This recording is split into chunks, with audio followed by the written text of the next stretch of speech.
All right. Well, there's close games, and then there's games that are blowouts, and then there's whatever we saw at Autzen Stadium today, man. Ducks close out Oklahoma State 69-3. Worst loss for the Cowboys. I think in program history, biggest win for the Ducks over a Power 4, Power 5 team. And this feels like, John, everything you want to see from an Oregon team that came out and struggled last year and really hasn't looked anything like that team this year. You were at the game. What's your immediate takeaway here? Yeah, that was the feeling in the press box. Was everyone was just like, obviously they knew there was a talent level mismatch on the field, and it was talked about in terms of the money that went into each of these teams. But yeah, that was not what anybody expected. That was just it was BTA, like belt to ass. Like it was an ultimate just like whooping of a team that is on a regression right now, but is still Oklahoma State under Mike Gundy. That's a team that doesn't give up 69 points to other power conference. Yeah. You don't do that to power conference opponents normally. That's it. It looked a lot closer to what Oregon did to Portland State a couple years ago, or what they did to Montana State last week, than even other games they've blown out. The teams they were blowing out last year within the Big Ten, like Purdue and UCLA or whoever. It was not this level of just dominance on like across the board, and it felt personal too. Like they played the like clip of Gundy talking about how he didn't think Autzen would affect his quarterback floors this week before the game, and Autzen's crowd was getting hyped at that, and then I think it was 5 or 6 false start penalties on Oklahoma State, and like you could feel the crowd was taking it personal. Dante Moore said in the post game that Dan was on the sideline being like, "Yeah, we're not taking our foot off their neck. We're like going to keep." He said they're trying to break the scoreboard. That's what Dante Moore said that Dan Lanning said to them. They're trying to break the scoreboard. Just it felt like Gundy's comments about the money in the NIL and being at a disadvantage. Dante said that they took a shot at one of their people in and of itself. It felt like Oklahoma State took a shot at Dan and what his program is, and his team kind of wanted to step up and back him up, and they did that to the fullest extent. Yeah, like you said, the biggest win in program history against another Power 4 team for Oregon. That's not like this is just another level of dominance that we really haven't seen. Said some of what Bo Nix was doing 2 years ago, but Oregon last year, I think they put up 41 2 times. They put up 40 on Oregon State, and then they put up 40 in that Penn State game. But they were not putting up these 46, like 50, 60 point games. 59 last week, 69 this week. His offense is something else. It looks like the playmakers all across the board, and the defense is.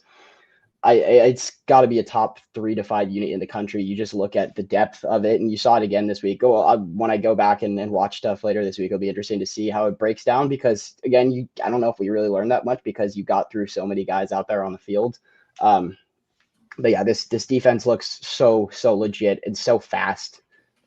It felt like Flores never had a chance in the pocket. It was constantly collapsing around him, and then every time he did try to throw, Oregon's defensive backs were just right there, just like smothering receivers.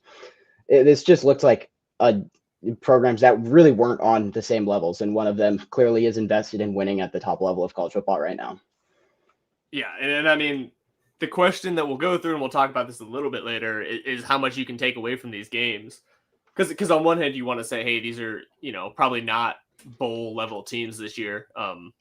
Certainly Montana State, and then at least from what we've seen, Oklahoma State.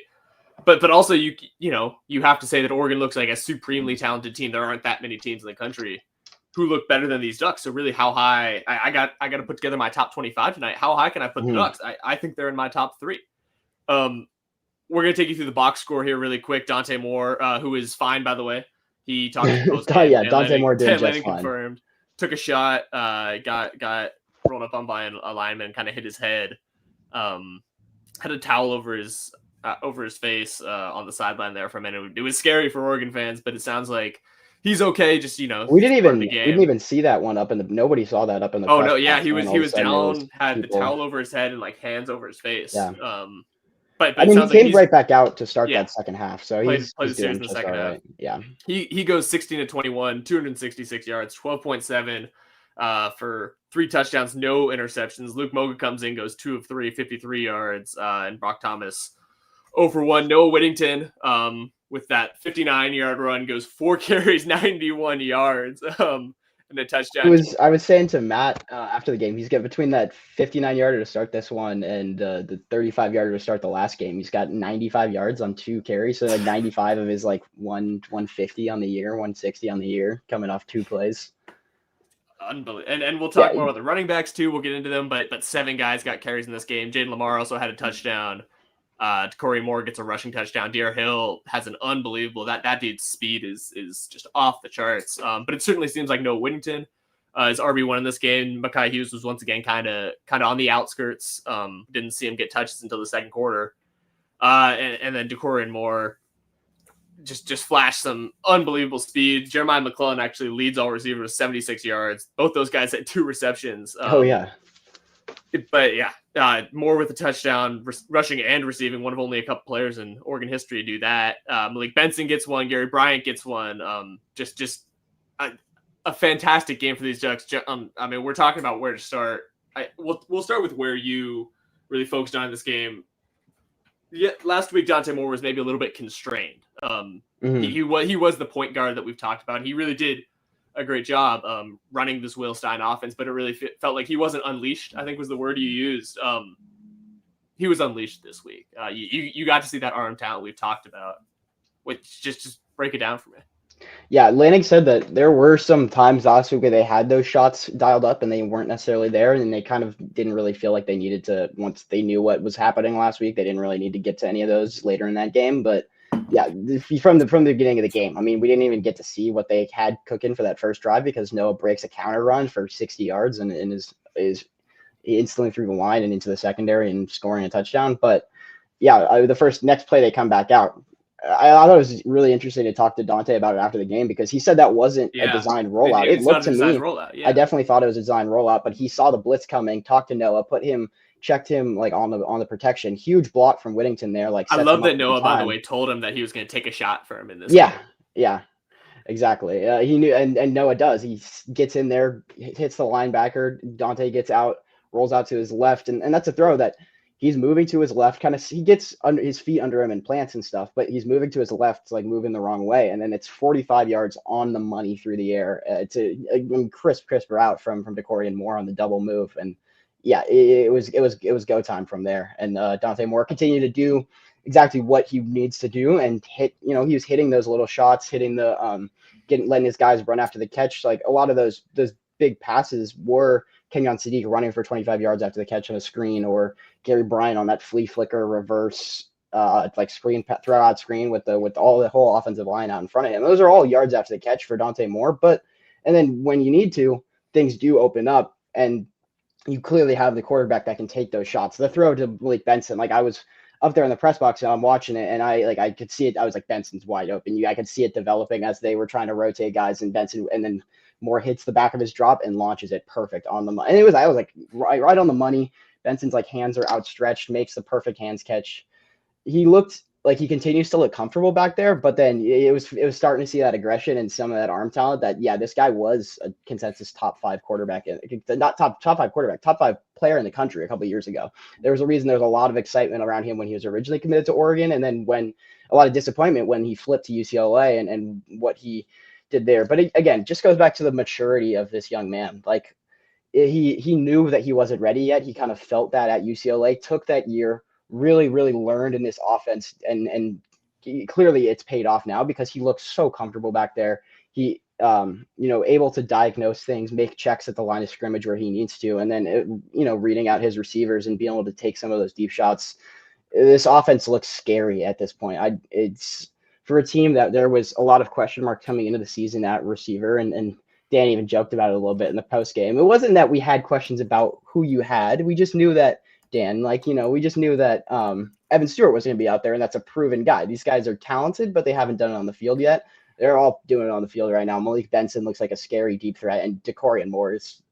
I compared him to Tez Johnson, and just the way he moves out there, the like kind of changing speed changing directions at top speed. De'Corian Moore is special, and it showed like 3 touches, 95 yards, 2 touchdowns.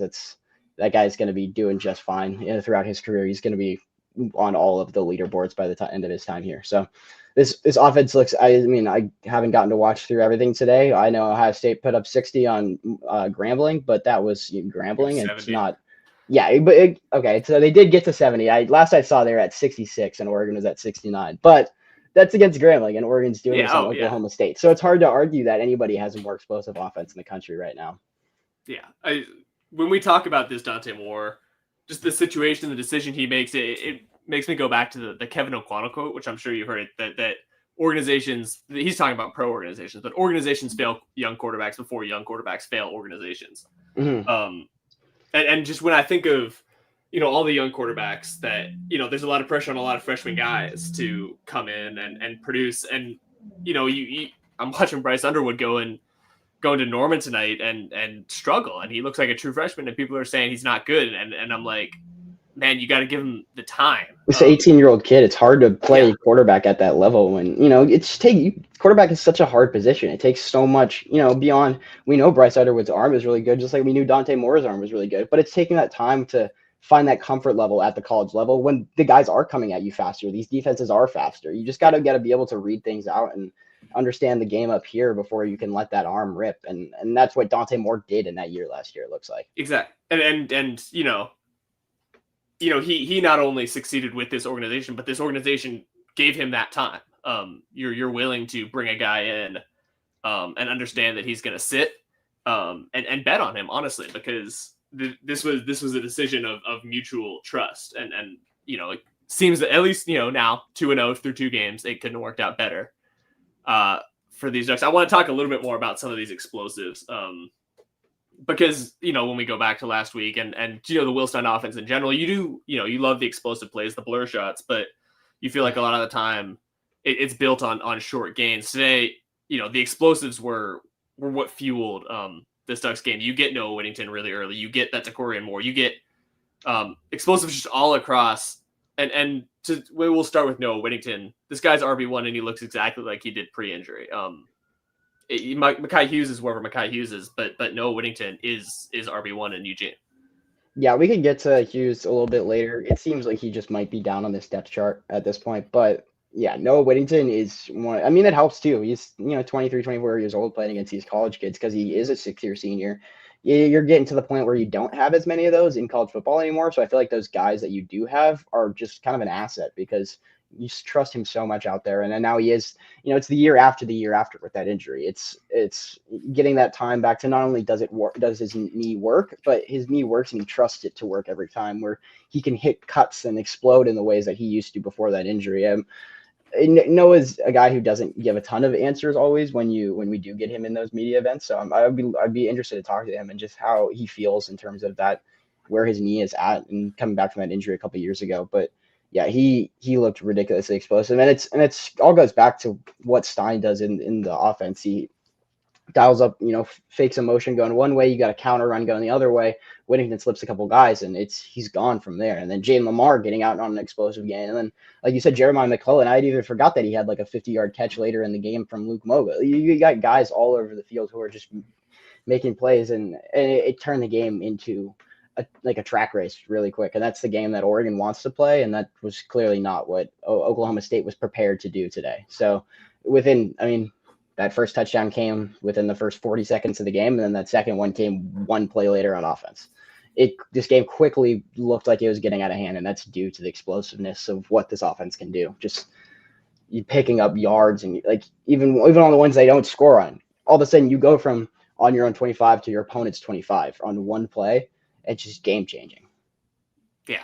I see somebody in the comments here saying Sadiq was playing defense on offense, and some of the blocking that Kenyon Sadiq does, he's getting a little bit more love for it now, but I feel like when people see the highlights of Kenyon Sadiq, they see the hurdles, they see just the unbelievable athleticism that this guy has. But, if you look at that Noah Whittington touchdown, it's Sadiq who gets inserted into that gap and makes the crucial block. And that wasn't the only one. You see him pancaking guys. It's him and it's the receivers. They just seem like they take just unbelievable pleasure in blocking guys downfield. It looks like some of those NFL offenses where you see they stay in 11 personnel because they trust guys. I'm thinking of Sean McVay offenses especially where they trust guys like Cooper Kupp and Puka Nacua to go block. downfield. It feels a little bit like that just because not stylistically necessarily, but just because of what the wide receivers do in this offense, how much excitement they have when they get to go block a guy.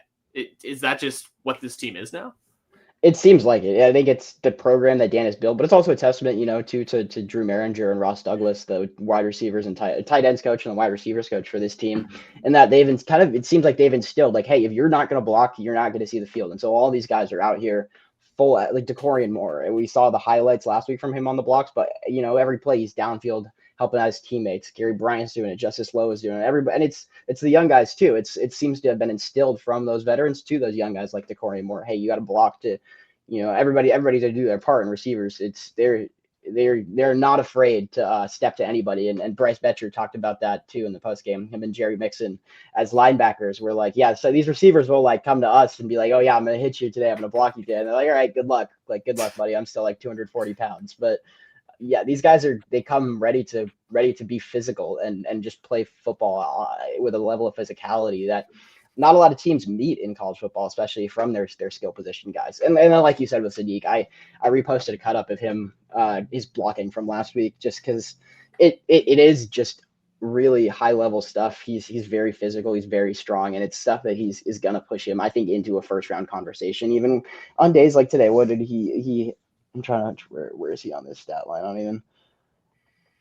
He had 2 catches, 40 yards. Like, it's not even like he's putting up crazy numbers, but like you see the athleticism that will translate. It's legitimate athleticism that's going to translate at the next level, and high level effort that every single coach is going to love. Like you would see from a guy like George Kittle, those top tight ends in the NFL who are willing to block. And yeah, it was Sadiq clearing out the way for Whittington. It was him clearing out the way for Hill. Those won't go down on the stat sheet for him, but those touchdowns are just as much because he's making an effort there as a blocker. Yeah, and believe me, NFL scouts see that stuff. That's what they're looking at when that's what moves Sadiq, like we're talking about from a second round conversation. This guy's an unbelievable skill player. He's a power slot, and this is a guy that we can justify taking a first round pickup. And we talked about this a little bit already, but before we go to break, I want to talk about where this leaves Oregon nationally, because Montana State, Oklahoma State so far don't seem like teams that are, sparkling wins on the Ducks schedule. These aren't wins that you can point to and say that makes us a playoff caliber team just on the strength of the team you beat. But the manner in which they're beating them, how strong these Ducks look, it makes you wonder, can these Ducks, are these Ducks like a top 3, a top 2 team in the country, even though they haven't played and they don't have a quality win yet? Where do these Ducks sit? Yeah, there's one AP voter that's put the Ducks number 1 in the last 2 weeks, and I think that guy will firmly have Oregon as his number 1 team again, whoever that is. Oregon is one of a few teams that getting those votes for the number 1 team in the country. I suspect it will be more than 1 this week, just with how they looked. I mean, obviously, I don't think people are going to come off of Ohio State or whoever necessarily, but I think Oregon is firmly looking like a top 5 team in the country. Just a level of explosiveness, physicality on defense that you're not seeing from many other teams around the country. And you do see it from those top teams like Ohio State, Penn State, but that's why they're the best teams in the country. And the top of the Big Ten this year looks like an absolute, like, it's going to be hell to get through. It looks like between whoever meets up in the Big Ten championship, and there will likely be some rematches in the playoffs. Absolutely. And I want to get into a little bit of the sound from today. There was a couple really quotes that popped for me. I was texting Jack Lazarus. I'm like, this has to make it into our recap. This has to make it into our game day. And maybe let's start with what Dan said in response to the Mike Gundy comment. I'm sure you have it better than I do. What did you take away from that? Yeah, his response, he kind of just was like, Gundy's probably in his post game saying like, yeah, they did have more, more. They were spending more than us, and I told you it looked like it on the field there. I think Dan was very happy with what happened. He gave a little smile given his answers when people would ask about that Gundy stuff. So this was what he was looking to do today. And like Dante said, he said foot on the neck. We're trying to break the scoreboard. And you could tell from the way that the team was playing. After that Colorado game, they've been a little more careful with who they let into those locker rooms for Dan's pregame speeches because of how that clip went a little viral and stuff. But I'm sure it was a similar type of speech for Dan to these guys before they ran out there to start this game. Just we are not going to let them disrespect us like that, and we are on another level, and we are spending like we're on another level to like win on another level. So Oregon is he said he's grateful for what this program does and that they are committed to winning, and it's clearly true because they are committed to winning at the highest level, and it looks like it's going to continue to happen as long as Stan Lanning is in Eugene. Yeah, hey, maybe one of the very few negatives from today. What was it's hard to get fewer penalties than the Ducks did against Montana State in week 1. I think it was three penalties that week. Yeah. But it's 6 or so this week, and a lot of pre-snap penalties. 5 in the first half. They cut it down to just 1, which is something that Dan Lanning mentioned he was happy with, relatively. Not happy with the penalties, but happy with the reduction. And it felt like there was a lot of things that were similar. A lot of, hey, not everybody was set before the snap. A lot of just execution stuff. Is that just something that's early in the season here? You just got to figure it out. Is it something we should really be worried about? No, obviously it didn't hurt him in this game, but further down the road. Like you said, that's just like execution stuff, getting everybody set before the snap. Dante's just got to be patient there and make sure he double checks and looks around to make sure his guys are all set before he does take that snap. That one came up a couple times for them. That's the execution, getting the feel down. That'll work itself out throughout the rest of the season because that's not anybody making a mental mistake necessarily. That's just hey, we didn't do this properly. Next time we'll do it properly, and get the ball snapped when everyone's lined up, the way they're supposed to be. But it feels okay, and it's not like it. I just think about like, hey, this, you're in a pretty calm environment right now. Northwestern isn't going to be anything crazy. You're going to go to Penn State in a couple weeks, where it's going to be, the bar for execution is a lot higher, and the margin for error is a lot lower, just because it's going to be so loud and so hostile. They've got 2 or 3 weeks to figure that out. We're pretty confident they should be good there. What, when they head to Penn State? When they head to Penn State. Yeah, you know that environment is gonna be nuts, but I'm sure they'll be. I mean, it's gonna be a slight test at Northwestern, but not really a test in the way you would expect because Northwestern isn't playing in their real stadium yet. Still, I think they're still playing on the lake. They're still on the lake. So they're playing in like a 7,000 seat stadium or whatever it is. So it's not going to be a Penn State environment when that's 100,000, but they'll have like the noise pumped in at Autzen, I'm sure, throughout practice and everything leading up to that, and do all the things they need to prepare to face what the crowd is going to be at that whiteout game. All right, well, we're going to jump to a break real quick. When we come back, we'll start looking forward to Northwestern, to Penn State, to what these Ducks need to really focus on, to start chasing a national championship. We'll see you in just a minute. College football is even more exciting when you've got some action on the line, and the games are even better when you're cashing in. And the Voice of College Football is the place to be to get the greatest value. Start with my picks. 75% against the money line, 58% against the spread, and I've got a 40-plus year track record. 11-0 in the college football playoff for me last year against the money line, 8-3 against the spread. And I'm just the warm-up act. Steve Merrill of Wager Talk is our ace in the hole, show stopper. 7 years with the Voice of College Football, over 30 years in the industry. Steve gives us analysis on all the big games, but you can't miss Steve's weekly under-the-radar pick. 28-12 against the spread the last 3 years. You also get picks from some of our top analysts here at the Voice of College Football, including Corey Bratta, Matt Zemek, and Steve Dace. Check out those numbers. Become a YouTube or Patreon member for just $99 per month. Go to the main channel on YouTube, click join, and then select the betting tier. Do the same thing on Patreon. Make 2025 a winner now. All right, welcome back to Oregon at the Voice of College Football. John Evans here with me, Owen Murray. We're just breaking down what is a phenomenal win for these Ducks, 69-3 over Oklahoma State. If you missed it, we just were talking a little bit about what happened in this game. Now we're going to get to what's next for these Ducks. Obviously, next up truly is a trip to Northwestern. Ducks go on the road for the first time this season. Not another huge test. We're not expecting it to be anything that the Ducks will particularly struggle with. But the big test, like we mentioned here a couple times, is the Ducks head to State College later this month, and I really want to start talking about what needs to happen for these Ducks before they go there, because it feels like they've proven a lot. John. It feels like they've proven that Dante Moore is the quarterback that can run the system. It feels like they've proven that they have a wide receiver core they can trust, and that this defense, even though so many starters left, is still going to be strong. What is there anything they need to figure out before that big? Not really. I mean, I feel like they just need to keep doing what they're doing because it's the highest level they honestly possibly can right now. I would like to see them get tested at some point before they do head to Penn State, tested in not necessarily a close game, but in regards where you're in some scenarios where you feel like you got to execute at the highest possible level you can because you're not already up by 40 points at halftime.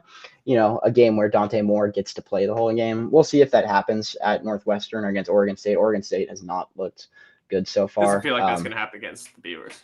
Yeah, so we'll see what happens at Northwestern this weekend. I think it's going to be, I'm glad that Dante Moore does get to get a road start before he goes to Penn State. First road start in the Big Ten at Penn State would be a tough one. Getting to go to Northwestern in a practice stadium makes that a little easier to get your feet wet a little bit. But I don't know. They don't need to do anything differently. It's clearly not, anything needs to change. I would like to see them get tested somewhat, but yeah, just keep doing exactly what they're doing because right now it's high level execution and like talent all over the board. All over the field. That looks to be to a level that not many teams have around college football. You talk about something like Bud Elliott's blue chip ratio. I don't know what the Ducks are on that right now, but they've the last couple of years they've been one of those teams that are high ratio of those 4 and 5 star players, and you can see it on the field because Oregon's guys move the defensive line. The Oregon's defensive line moves the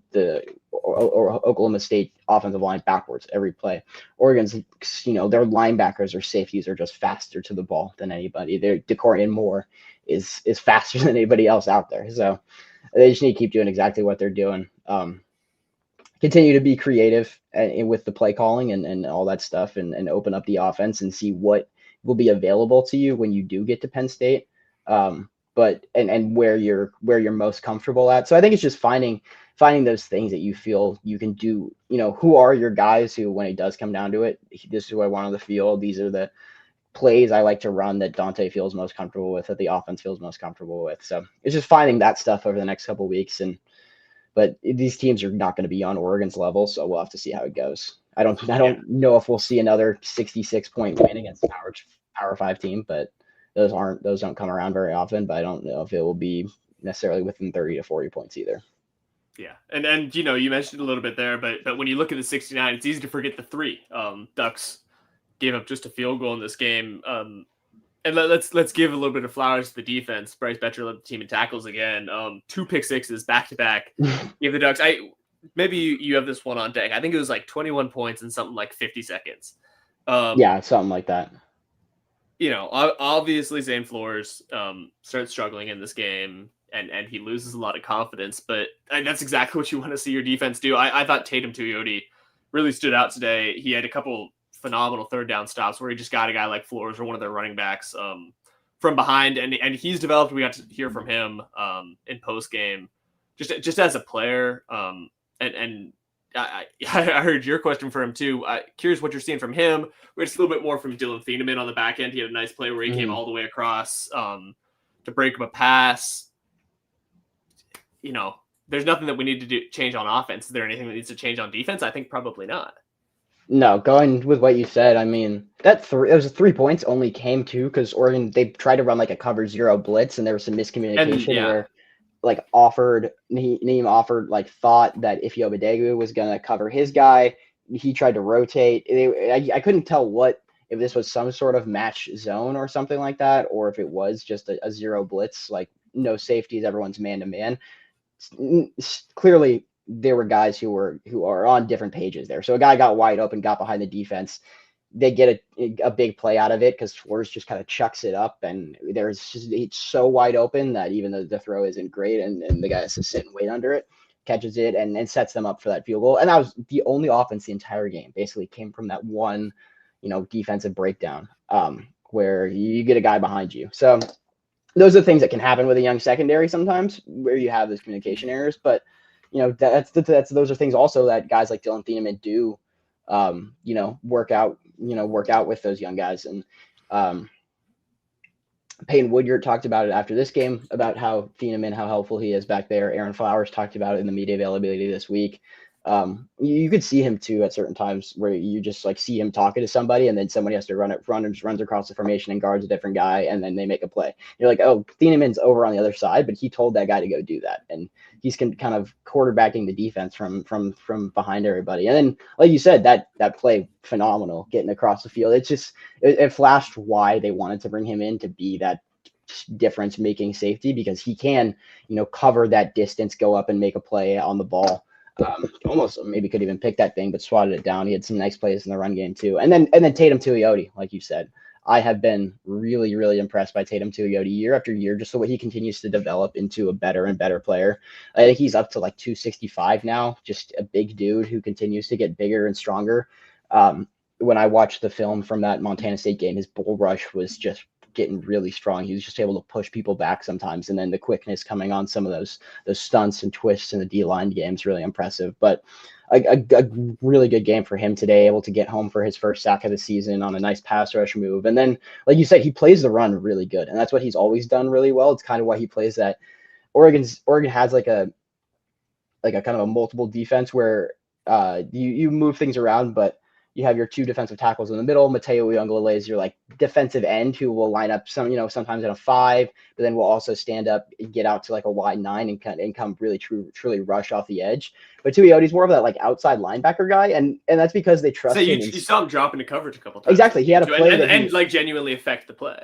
Exactly, he had one there. He almost, I don't know if he did get his hand on it, but it was I know. It almost looked in the first half. It almost looked like those picks that Flores threw later to Mixon and to Woodyard, where he like just didn't see the guy hanging out underneath in the flat, and Tuioti had dropped off from the edge back into the flat, got a hand on a play and affected it.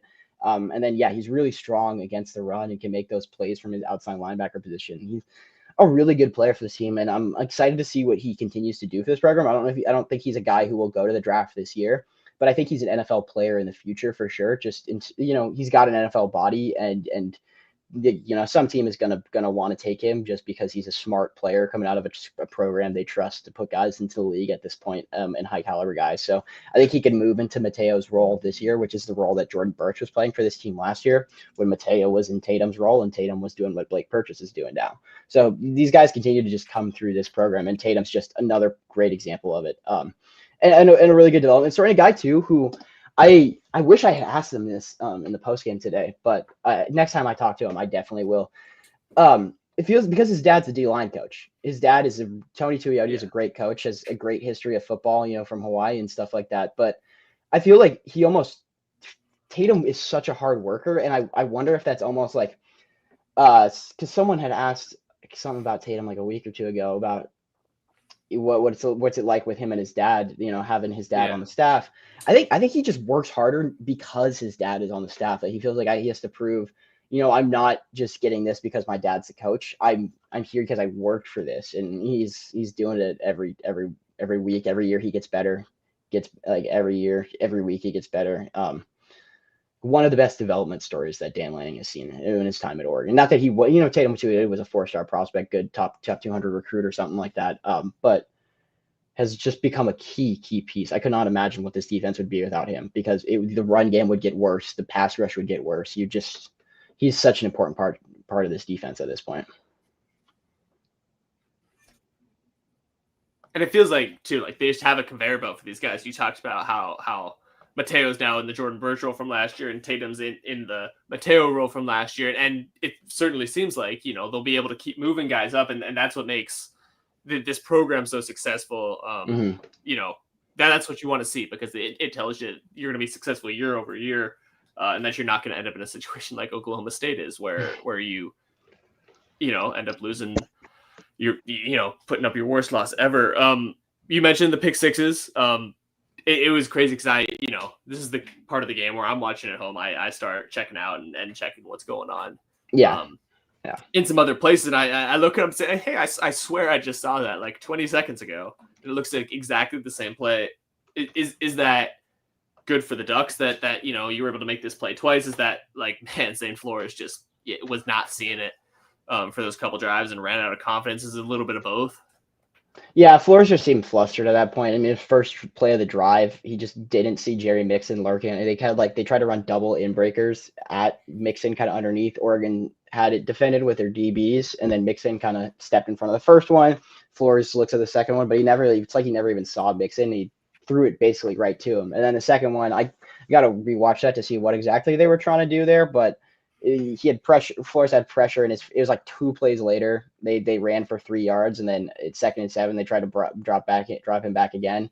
He had like pressure in his face and just threw it straight to Peyton Woodyard hanging out in the flat, who walked in for another easy pick six. I mean, like you said, like if I hadn't been paying enough attention, I honestly would have thought they're the same play because they happened so similarly and so fast back to back together.